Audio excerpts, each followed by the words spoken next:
Yes. Yes.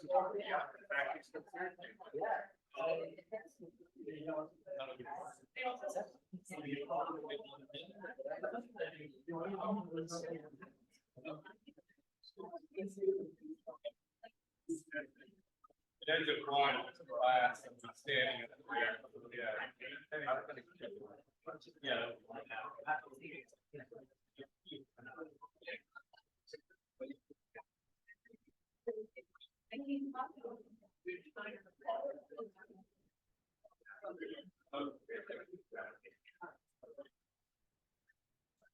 Sweet. So we'll give it a couple minutes while people start to file in. But thank you everyone for coming. Oh, what's up, Will?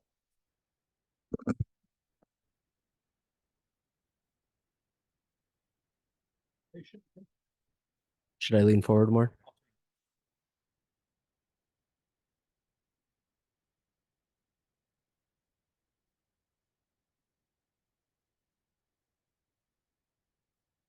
All right. Thank you everyone for coming to BIOMES. BIOMES is YSE's weekly seminar.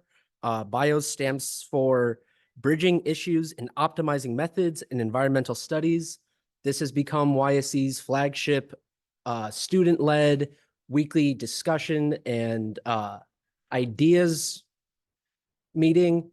We are super excited to have this week Professor Ben Houlton, the Ronald P. Lynch Dean of the College of Agricultural and Life Sciences at Cornell University, and Professor of Ecology and Evolutionary Biology, as well as Global Development. Professor Houlton began his term on October 1st, 2020, as the 12th Dean of Cornell CALS. He serves as the co-chair of Cornell's 2030 Project, a climate initiative which mobilizes practical solutions that mitigate the impacts of climate change. Dr. Houlton is here today to speak about enhanced weathering. I will give him the floor. Everyone welcome me, or help me welcome him to the stage. Thanks, Bob.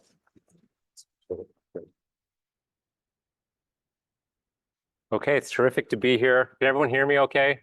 This is all right, hopefully online. I did turn this on.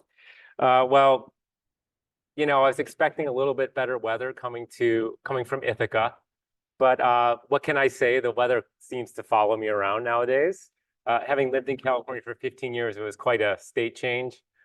To move to Ithaca, New York, if you haven't been there, this is what it's like.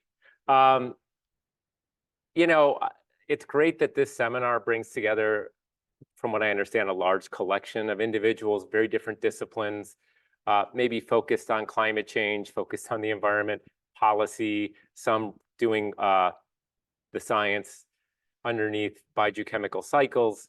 And I think this is exactly what we need to start thinking holistically about the challenges in front of us. I think one challenge that I'll be focusing on today has to do with bending the carbon curve. That's removing CO2 from the atmosphere systematically as a global imperative. But this is going to require elaborate partnerships, new collisions, transdisciplinary knowledge, because the complexity of the human environmental system when it comes to scaling out new technologies that hopefully can help avoid the most extreme conditions are going to require social scientists, behavioral scientists working side by side with sort of natural scientists, humanities and social sciences. So I do want to start here. Some in the room may recognize this individual. Others may be, who is this guy? Well, this is John Wooden, also known as the Wizard of Westwood.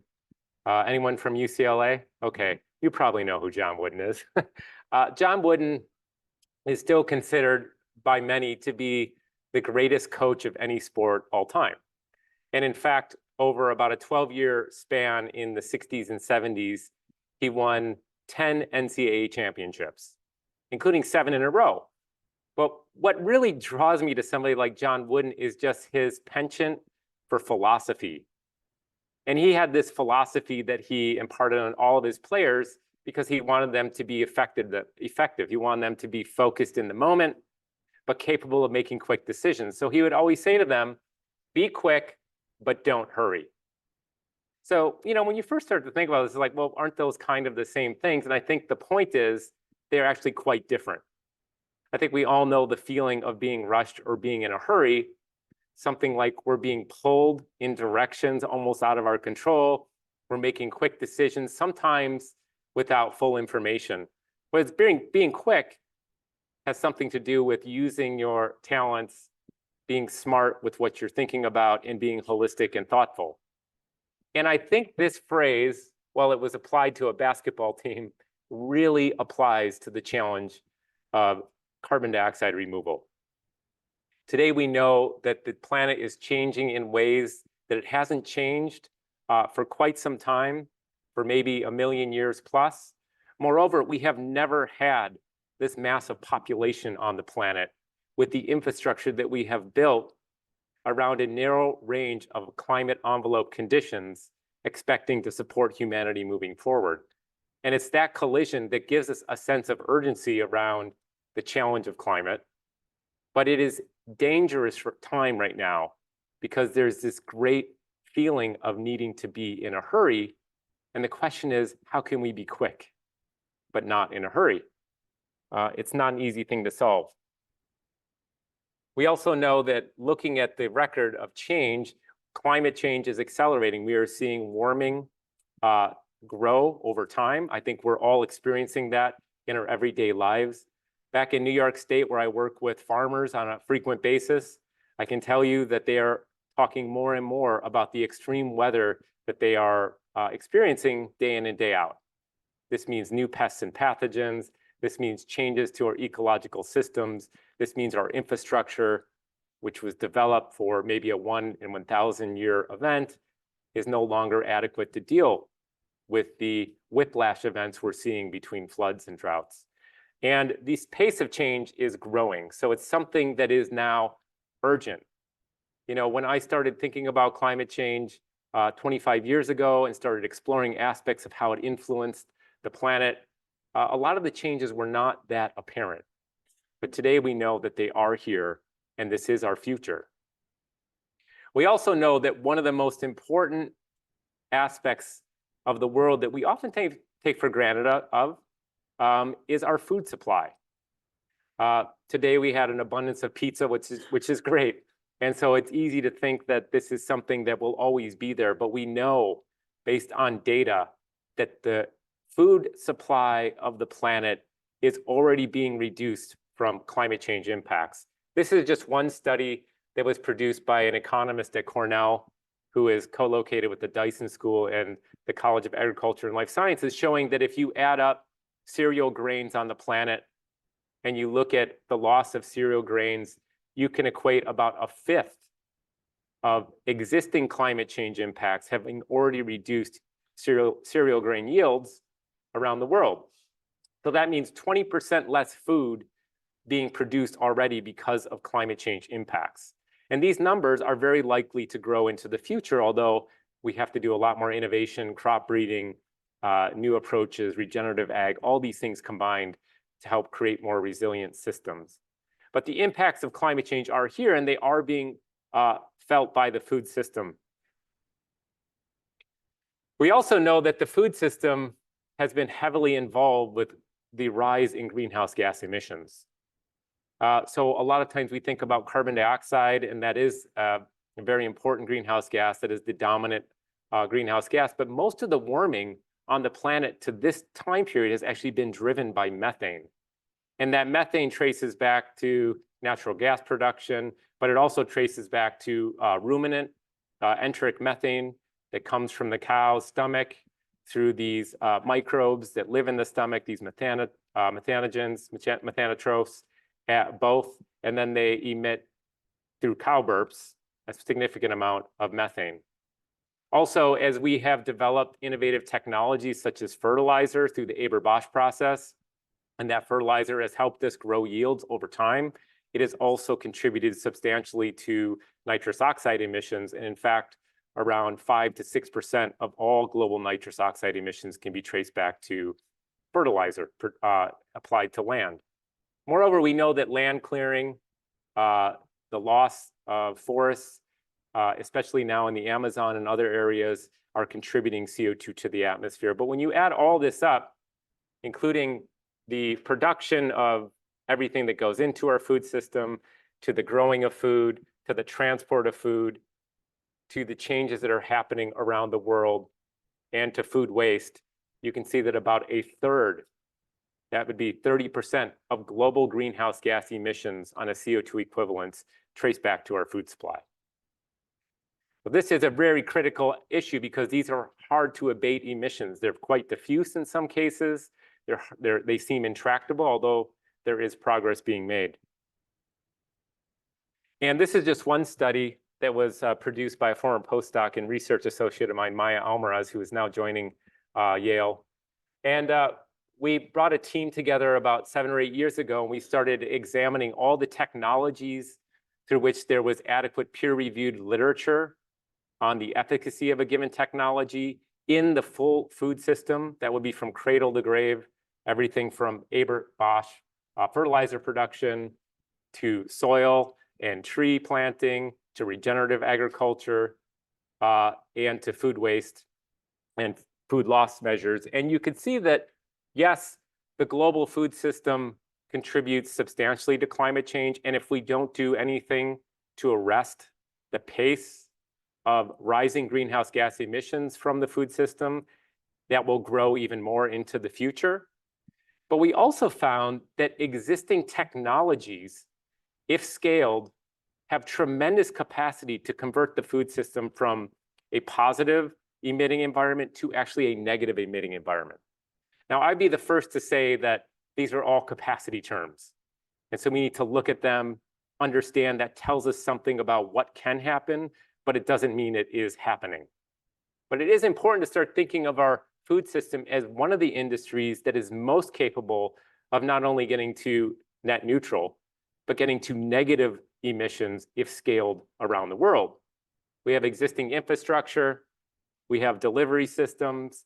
So can we add supplies to these existing food systems and start to use those to mobilize CO2 from the atmosphere and to lock it up for hundreds of years? This is a critical question. So for me, I think when we think about the climate challenge and we think about the energy and decarbonization, electrification, natural gas, there's many elements to the challenge. The food system is the one, in my mind, that we need to focus on urgently. Not only, as I pointed out, are we seeing a loss of food supplies. In fact, the world was making incredible progress in reducing hunger around the world. With the pandemic and climate impacts, now we went from an estimated 600 million people waking up hungry every day to now well over 1 billion people again. Moreover, there's hidden hunger around the world. That's lack of proper nutrition, especially for micronutrients, that influences anywhere between 2 to 3 billion people today who are stunted in their development because they don't have adequate nutrients.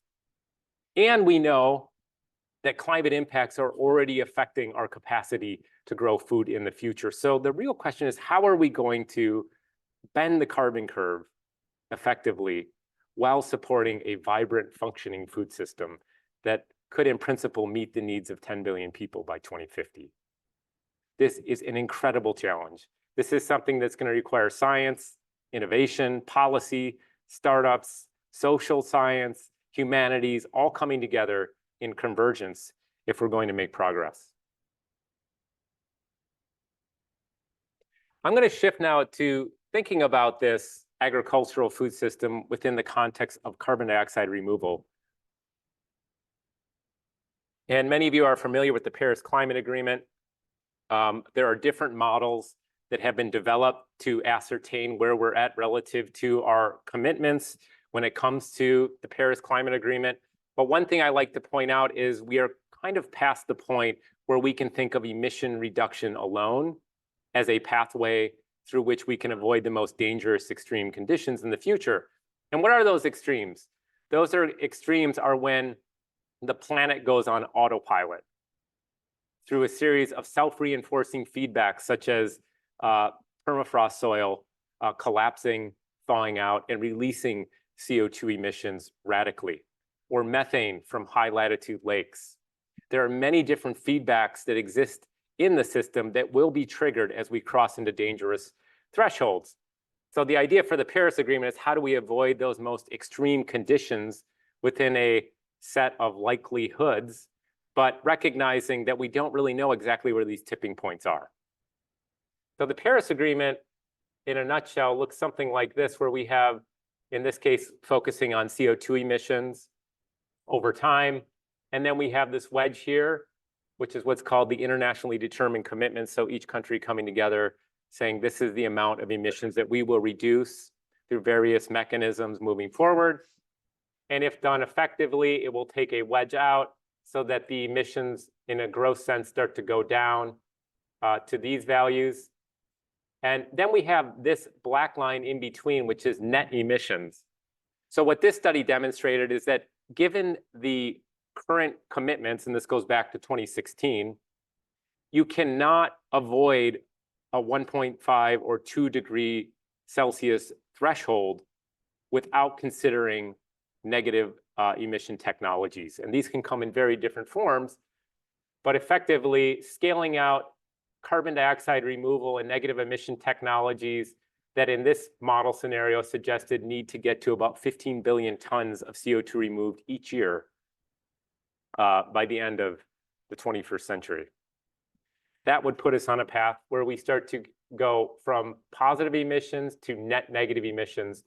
And the fundamental reason here is that CO2 is a long-lived greenhouse gas that has an atmospheric lifetime of over 100 years. It's variable because a lot of that depends on how forest ecosystems and the ocean continue to absorb CO2. But when it comes to the ocean system, CO2 can last for thousands of years. And it is not a problem that you can just wake up and solve. You have to think about it deliberately, and you have to think about the 500 to 600 billion tons of CO2 that have already accumulated in the atmosphere that need to come down to avoid the most dangerous climate conditions of the future. So this was quite controversial when this paper came out. I think it's becoming less controversial as a recognition that emissions are not going down fast enough, that the commitment of the reductions and emissions being halved each decade, and we're approaching 2030 fast, globally moving forward is not happening, and carbon dioxide removal is going to be a key technology that's going to be needed to avoid the most dangerous conditions. And this brings me to be quick, but don't hurry. Innovation is a very interesting process. Innovation results in a lot of failure. Failures are just going to happen because as you're thinking about creative solutions, you're going to find not every solution works. But there has been well-documented evidence now that many of the carbon offsets that have gone to tree planting in forests turns out were not effective. And these offsets were being used to account for emissions. They weren't necessarily accounting for removals. Needless to say, it's clear that trees offer huge benefits for biodiversity, for culture, for food, for energy, for so many things, for fiber. But the idea that we can just plant trees and remove CO2 in a way that's permanent, durable, verifiable, additional, turns out is not necessarily accurate when you start looking at where most of the offsets have gone. So this is just one example. We could also point to cover cropping and no-till activities, which also have been shown not necessarily to be effective at removing carbon and storing it for long periods of time. So I like to think about this as sort of the zombie apocalypse that's in front of us, and why we need science to start testing and verifying these solutions quickly, because we need to fail fast so we can succeed sooner. We can't wait for a decade of junk offsets to be on the market and then suddenly say, wow, they kind of didn't work. We need to know faster. So we need an incredible amount of research and scientific verification. When it comes to agriculture, the biggest challenges have been verification. You know, we're talking about taking advantage of the entire surface area of the planet, and agriculture being around 40% if you add up rangelands and croplands together of Earth's surface. Okay, so that's a very difficult problem to solve. How do you verify carbon that is moving into this diffuse environment? Second, this carbon can be reversible. We know that microbes living in the soil will take the organic matter, they will respire it, and they will release CO2 back to the atmosphere. Moreover, a farmer may do one practice one day and someone comes and buys that farm the next day, and everything that had been sequestered is now emitted when a new practice is undertaken. So that's where the kind of sociology of land use comes into a reversal. So reversibility is a big deal. Non-additive, and this has to do with this idea that if a practice was already occurring and it's already locked into our global carbon system, and then individuals start getting credit for that practice, it's not adding to the removal. It's just existing in the system. So we have to be very cautious about claims of this practice when it had been going on for a long period of time now being additional to CO2 removal. And then finally, there are side effects we need to be always aware of. When it comes to our food system, the last thing we want is a food system that is less healthy, less nutritious, or has heavy metals and contaminants through activities that are taking place in the soil itself. There can also be side effects that are playing out on challenges of environmental justice when we think about extractive processes that may be using mining materials, adding them to the soil, which I'll talk about, and then using that to reduce CO2. So one technology that turns out has a lot of potential to be verifiable, durable, additive, and non-reversible is the technology that the planet invested in and invented a long time ago. And, you know, we hear about the Goldilocks planet, and I think the first point is that the Earth is well situated compared to the sun. So that's a good thing. That can give us a relatively hospitable climate. But if you do a quick analysis, you realize that without greenhouse gases, Earth's climate would be 0 degrees, so we'd have frozen water. So greenhouse gases are fundamentally critical to the regulation of the kind of homeostasis of life on the planet. And a process which has been shown to be quite important is a process that usually takes place effectively over million-year timescales as a regulating feature of the planet, and that's the process of silicate rock weathering. So simplifying here, if you have a calcium silicate mountain that is dominated by calcium silicates, and it comes in contact with carbon dioxide and water, producing carbonic acid, it can then weather to release a cation, which combines to form a bicarbonate with some silica going out to the ocean. And then once it gets to the ocean, it can reform as a calcium carbonate with one of the carbon dioxides going back. So if the reaction takes place in full, then we can see that we're removing 1 CO2 net every time one of these rocks weather. Then where does that calcium carbonate go? Well, for the most part, it goes to a subduction zone, and eventually it comes out as a volcano. Okay, so that's a very long path of time, typically. And as such, this process, which works faster when we have a big uplift event and fresh rock is exposed, or when temperatures increase, self-corrects for the rising CO2. Temperature goes up, rock weathering is enhanced, CO2 is consumed, temperature goes back down. So we call that negative feedback. In contrast, it works slower when fresh rock is limited, temperature goes down, CO2 begins to accumulate to a different level through volcanic activity, and it stabilizes. And this is the other secret behind why we have a Goldilocks planet in large measure. So this is what we refer to as the Urey reaction sequence for kind of a geochemical perspective. But the point is, it's a built-in air conditioning unit. It's actually an HVAC unit that the planet created a long time ago. Problem is, it goes really slow. So when we think about it on land, we can trace it in a very similar way. We have soils and rocks. We have CO2 that ends up in soil water, and that may ultimately form a carbonate in the soil, or it could wash into the ocean and form a carbonate there. So if you look at the total quantity of carbon as carbonates in the soil, it's about 900 billion tons of carbon is locked up in soil in this form. The nice thing about this is if you do a quick turnover time of that carbon, you get a number of around 77,000 years once it forms a carbonate in the soil. And that will vary with land use, but it's very stable compared to a turnover time of organic matter, which might be years to decades. And it could go to even 1,000 years in very rare cases, but it's much shorter residence time. In addition, this is not a new idea. In fact, it's an indigenous practice going back to the Rapa Nui, where they were using volcanic rock, grinding it up, and using it to create healthier soil environments. Okay, so this is an indigenous practice when you start thinking about how to take advantage of rock weathering into a soil environment to, in this case, release nutrients, phosphorus, potassium, calcium, magnesium to grow food.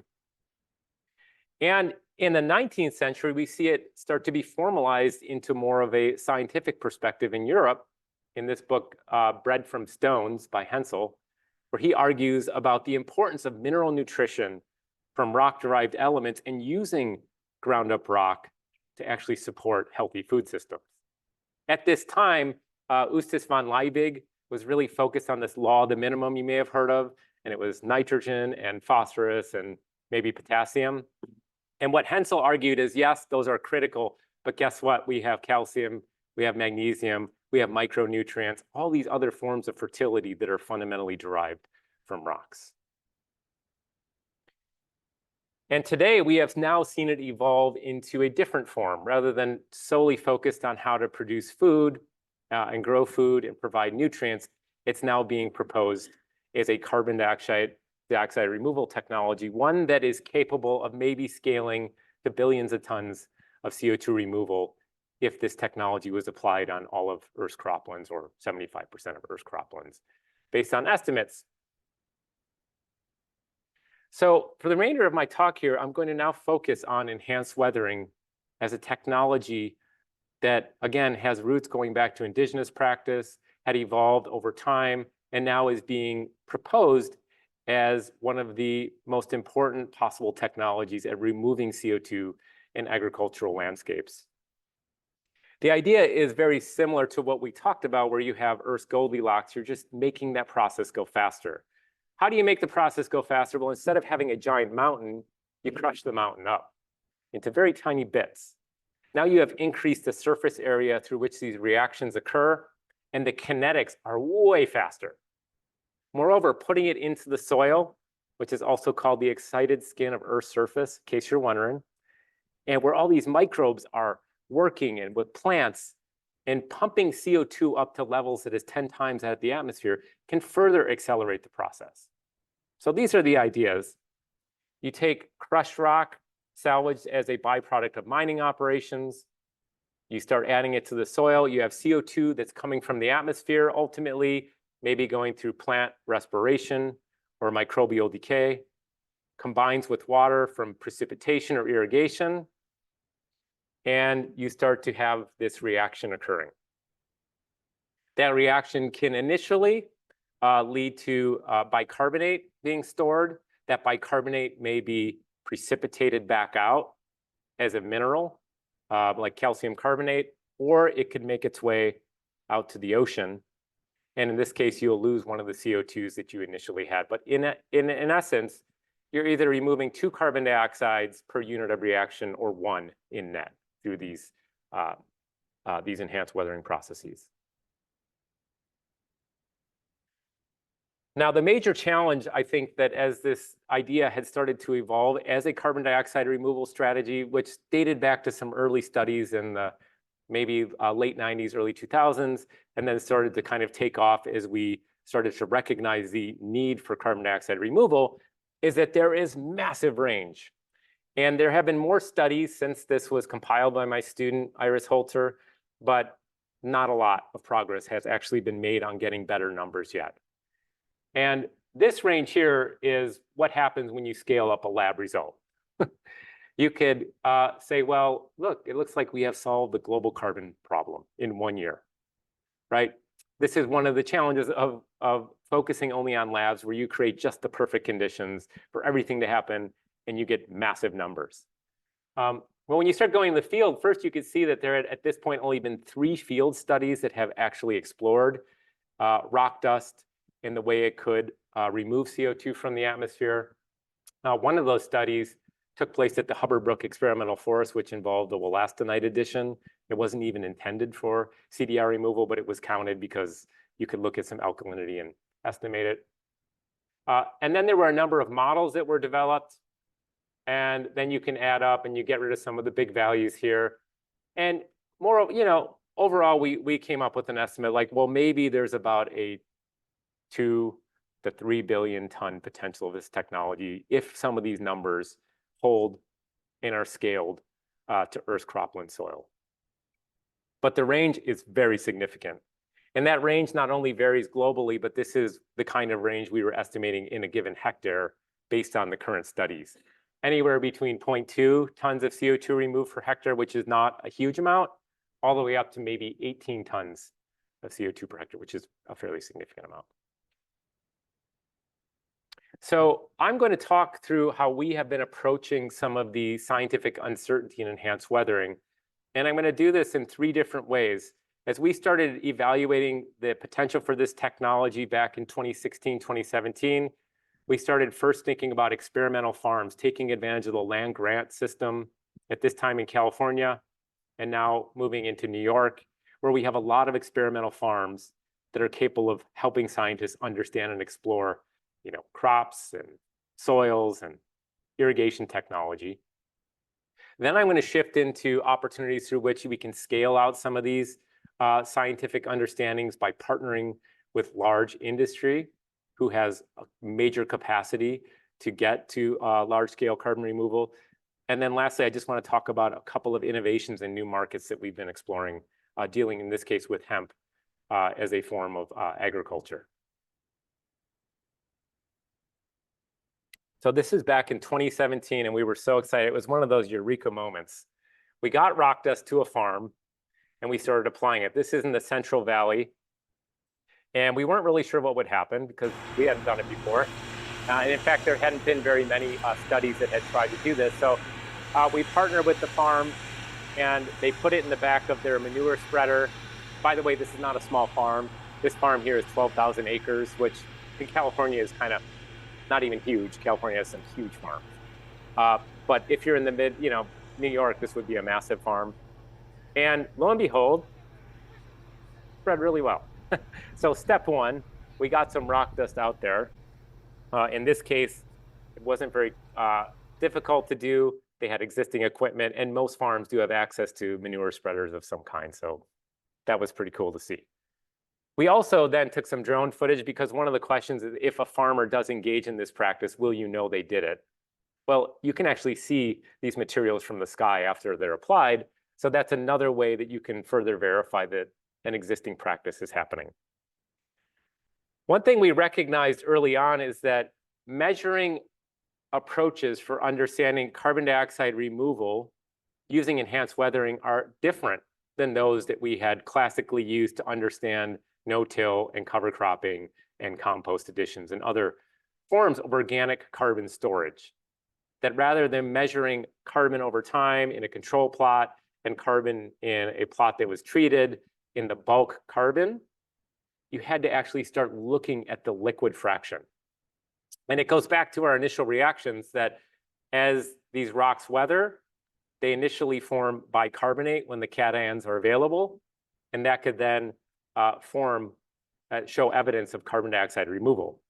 So my student Iris Houlton started working on these experimental farms. In this case, it was across a 5-acre experiment where we had strategically arrayed different kinds of materials We also did stuff with biochar and compost and factorial, and this was planted with corn. And I have to say, I was very agnostic, if not skeptical, that we would see alkalinity generation over a quick period of time, and I was totally wrong. And in fact, what was interesting about this study is this time period, by chance, was during California's largest drought in the recorded history. So it was a time where we knew water was very limited. The water would only come in during the kind of wet season. It was only 10% of normal rainfall that year. And yet, IRIS, within a few months of study, saw that from control conditions to those where metabasalt was applied from a local mine to a combination of olivine and metabasalt, was finding kind of a doubling of alkalinity generation, which equated to carbon removal. This was in the surface environment. Deeper down, it took a little longer, and you don't see as big of values, but you can start to see some of the migration of that bicarbonate into the lower layers of soil. This is in the till depth, and this is about 30 centimeters down. So to me, this was evidence that yes, carbon is being removed through this kind of technology. We believed theoretically it could happen, but it was important to verify that. And yet, if you look at the numbers, we estimate it's only around 0.1 tons of CO2 removed per hectare. Okay. This is a very dry environment. This is probably not the environment where you would try to maximize carbon removal with enhanced weathering, but the values we were seeing were actually quite low when you scale them up. So understanding that, we then began partnering with some large agribusiness. In this case, if anyone likes French fries, you probably know or have had McCain Food, even if you're not aware of it. It's the largest potato manufacturer on the planet. They are in Canada. They contacted us about what they were calling their farm to the future, and were interested in exploring technologies that could work with tilling, because growing potatoes really requires tilling the soil. It's very hard to get no-till potato production happening. And so we began exploring this idea of setting up a few rock dust trials with them. And this is a very, very big facility operation around the world when you look at the total annual sales, working in 6 different continents. So working with McCain Foods, we started to train some of their farmers on how to collect water using lysimeters, how to ship that water back to us. There was a few kinks involved in getting that logistically worked out, but now we have a couple of years of experimental results working with them. And what we have found is, yes, there is evidence for carbon removal when you compare controls to those amended, but the values are not super big. And again, this is an environment that is climate limited in terms of the capacity for this technology to really absorb CO2. But it is interesting to start working with these partners because they have the capacity to go around the world into different environments. Also interesting is that in the first year, we saw some evidence. This is what we're seeing time and again, that this plot was not amended a second year, but we're still seeing carbon dioxide removal. And more, I'm more and more convinced that we are going to be dealing with long tails of carbon removal with this technology. It's not going to all happen at once. It's going to be happening well over time. Yeah. Yeah, sorry. So this is up in Montreal. Yeah. And then lastly, in 2023, we added more rock dust to a different plot. 2023 was a very unusual year. For those of you who were down here, you felt a lot of wildfire activity. It was also very difficult up north of the border. And so we're seeing some evidence for carbon removal, but we still think that there's a lot more capacity to work through this partnership and understand how we can scale CDR. And lastly, I just want to focus on the idea of developing new innovative markets with these technologies. This is at Cornell Agritech, and some of you may identify with this crop right away, maybe for different reasons, but this is hemp. And at Cornell Agritech, we have the world-leading hemp facility and program funded by the USDA. And in fact, the scientists who figured out that it's not the environment, but it's actually the gene that gives you THC versus not THC, is at Cornell Agritech. But before his work, it was kind of assumed that environmental factors were probably the principal control, but it turns out it's just a gene. So he's kind of getting wealthy off of that, I think. But in any case, we started exploring this because we really wanted to understand hemp as a fiber that could transform not just our food system, but could transform building and manufacturing. And could you start to apply CDR technologies such as rock dust and enhanced weathering to explore that interface? And we have found really good evidence that hemp, for some reason so far, seems to be the best plant we have ever explored. And we've looked at almonds, corn, potatoes, tomato, wheat, soy. I'm probably missing some. But we've looked at all these crops, and we have never seen a crop that is as kind of effective, for reasons that we're not still clear to us, at enhancing enhanced weathering. So this is the control treatment. This plot was amended in 2022. This one was amended in 2021. And what you could see is very good numbers of carbon dioxide removal. We're still working on scaling up some of these estimates, but these are the largest increases that we've seen so far. Now, why this is important is because, as I mentioned, hemp is now being used in many different capacities, and it still has a lot more, whether it's insulation, it's new materials, it's being put into the Mercedes-Benz E-Class, and over 30 different parts of the vehicle are being made from hemp. So as we continue to think about markets, I think we do have to think about the full supply chain and whether we can actually create negative carbon supply chains through different kinds of technologies coming in. Okay, so I will close out with just a few final thoughts before I turn over to questions. So there are still many issues and opportunities. We still need a lot more science, a lot more testing. There are some really important scientific questions dealing with cation exchange and alkalinity generation, the best environments, whether a carbonate is produced or whether it goes to the ocean. How are we going to be able to verify that? Really critical questions, but several that we're working on in the group right now, and that I think also needs a lot more work. First, there's huge potential here to use AI and machine learning linked with mechanistic modeling to explore how to verify this technology, because it's going to be very challenging to scale out carbon removal if markets don't trust that the carbon is verifiable. That's just fundamental to any technology, especially this one. Second, there's a lot of industrial byproduct that could be used and repurposed for carbon dioxide removal in enhanced weathering. When you look around the world, it's estimated there might be 20 billion tons of rock dust that's stockpiled of various kinds that could be deployed. So it's quite a bit. This is a byproduct of normal grinding and crushing. It goes through the mesh for whatever they're trying to do. A lot of times it's for building and manufacturing. And the dust is generated, and the dust has to be dealt with. Usually it's buried back in the ground. But there's a lot of stockpile, and there's more capacity for rock dust to continue to accumulate and be used for this technology. But there's many industrial byproducts that we could think about. And then finally, farmers need to get paid. I say this every time. If these markets are exploiting farmers, they are not going to work. Farmers need to be front and center in the payment system, and it needs to be done in a way that is relatively simple, that doesn't require a huge tax on their time, because farmers are very busy growing food.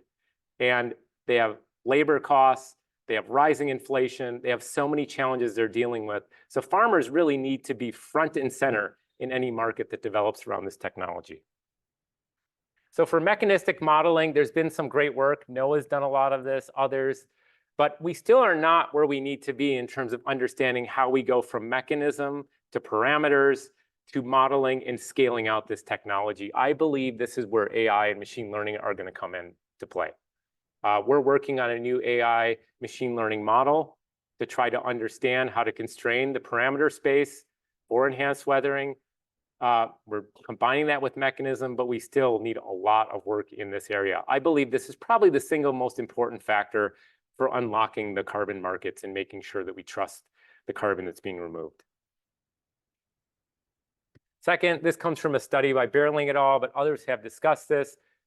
As we continue to advance society moving forward, there is going to be tremendous growth in the amount of slag kiln and demolition from steel manufacture, demolishing old buildings, things like that. I think this is where synthetic biology is going to be critical, using microbes to go into materials and pull out specifically certain metals, and then using the byproduct of that to do enhanced silicate weathering.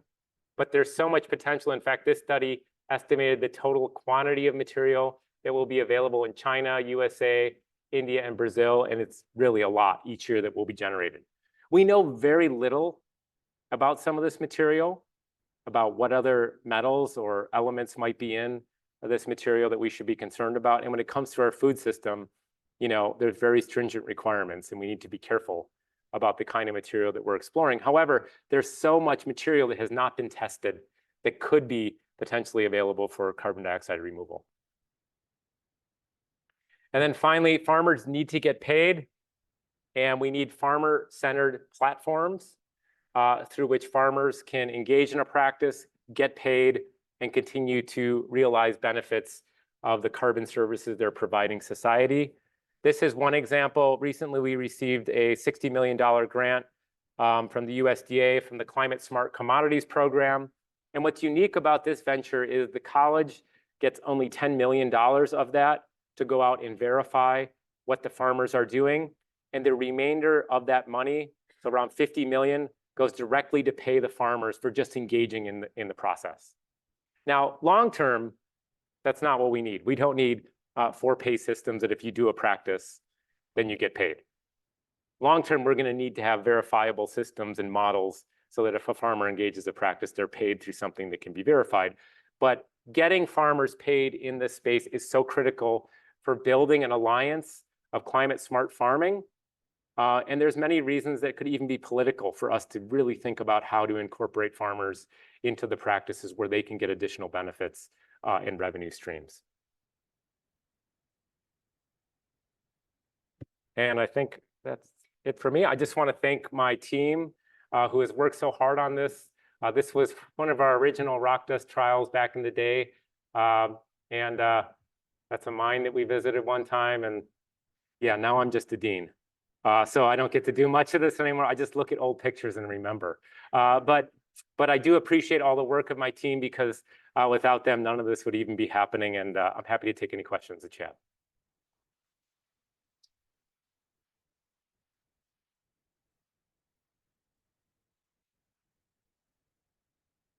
Good time for questions?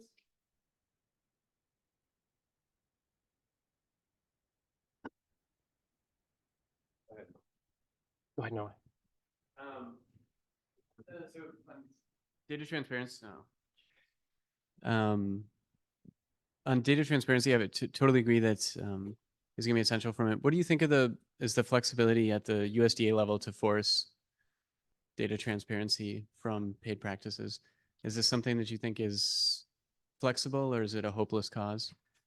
Oh man, well, I hear a lot from farmers, and I don't want to stereotype because they're people, they have various viewpoints. But one thing that I hear often is, if there's a lot of government bureaucracy, I'm not interested. Number one, there's something fundamental to them wanting to have the ability to use their land, understand their land, and do what they want to do. When it comes to data, I think that is a very interesting question. I think that if data takes on a form of currency for these markets, they should get paid just for providing data. And I do think USDA has, I've had some conversations with members of the USDA about the need for farmers to get paid for the data that are being used for science. But whether that can be forced or not, hard to know. I mean, I would love to see that kind of policy. I think if the policy is driven through a revenue system that is very simple, and that they're not penalized, because a lot of what the concern is like, these farmers don't know every amount of greenhouse gas that's necessarily coming out at any given environment. And a lot of them do want to be focused on sustainable practices, but what if they find out that there's a lot of greenhouse gas that they weren't aware of, and now they're targeted for that? So these are difficult situations, but you know, we've dealt with it before with human health. And so maybe there's ways in which we can protect, you know, the identity and have anonymous sort of data systems where the farmers get paid and that there's no sort of recourse for things that aren't going well. So that would be my take. But I do think data is worth a lot. And as farmer data becomes more important to the future, this isn't just for carbon removal, this is digital ag. There's so many areas in which AI is starting to affect farming. Yeah. So there was one here. Yeah. Just on your like analogy of the zombies and the potential bad things, failures that could happen. And then you said we should fail fast and like not sort of spend decades figuring that stuff out with bad credits. I just wanted, like, what does that look like to fail fast? And like, does it look like maybe those examples with the forestry where it's issuing credits and negative in the press and then this conversation, but in a condensed time? Or do we not issue credits and do more testing? Or like, how do we do that better or fast? Yeah, so it's a great question. And I like the way you framed it as kind of like, you know, maybe a bit of contradiction, right? Like we want to go quickly. Failure is going to be a part of it. And we have to accept that failure as progress. On the other hand, we can engaging in things like offsets, which have been lasting a long period of time, which, you know, weren't ever really verified in some cases. And here we are now.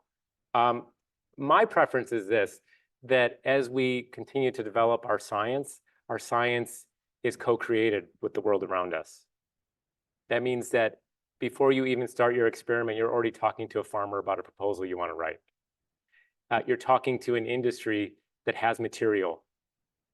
So, you know, I think that is the way in which you fail fast together and you collectively learn really quickly, because if we work individually and independently, we may have a scientific failure. We may not even be aware of something that's sort of social economic. And then we start to go in that direction. And that's where I think we run into major challenges. So it must be science-led. We need to use evidence, but everything needs to be co-created with our external partners in a way that they're empowered in the process. And this is something I learned from our Working Lands Innovation Center when we began exploring these partnerships with farmers. You know, we would go out to them and we would say, what keeps you up at night? What gets you out of bed in the morning? We didn't even talk about climate. We're like, what is it? And what do you need to see to feel like you're getting something? You know, they never said carbon and they never said greenhouse gases. They said, well, I have a lot of labor costs. Well, if I could cut fertilizer costs, that'd be great. Oh, make a note of that. That's interesting. So you just, you know, listening to the realities they're dealing with and then designing experiments to help bring the value they need to see, I think is the best way to form these partnerships. And then you start exploring some of the things like, well, what about carbon? Oh, tell me more about that, you know?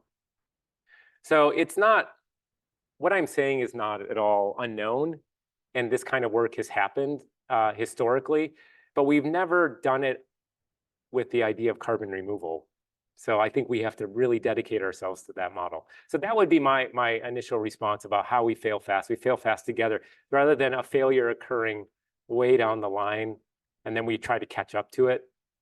So that's, yeah. I think we have time. There was one over here, but one over here too. Yeah, go ahead.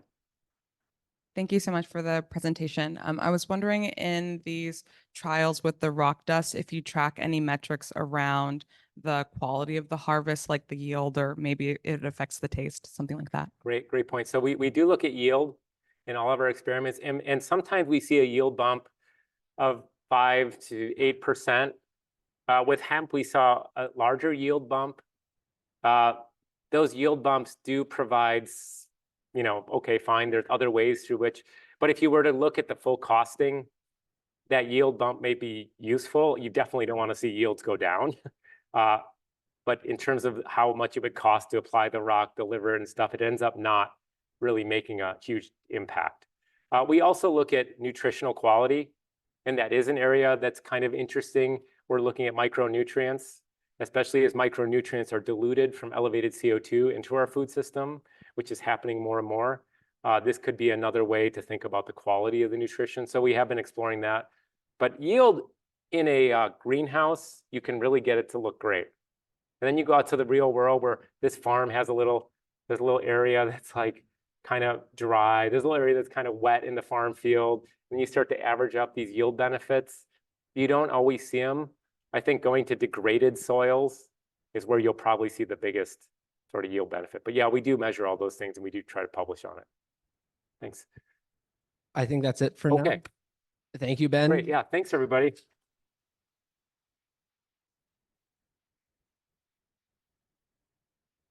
Nobody online. Yeah, I was kind of, I'm glad I finished when I did. Yeah. Those things, we want to get going. Thank you. You have some help with some of the graphics there, or No, I did them all. Yeah. some people have talent. I do. I did those all myself. It looks like Yeah, you have a yeah. George. Hey, Jim, great to meet you. Yeah, yeah. Thank you so much. Thanks. Nice analogies. Thank you.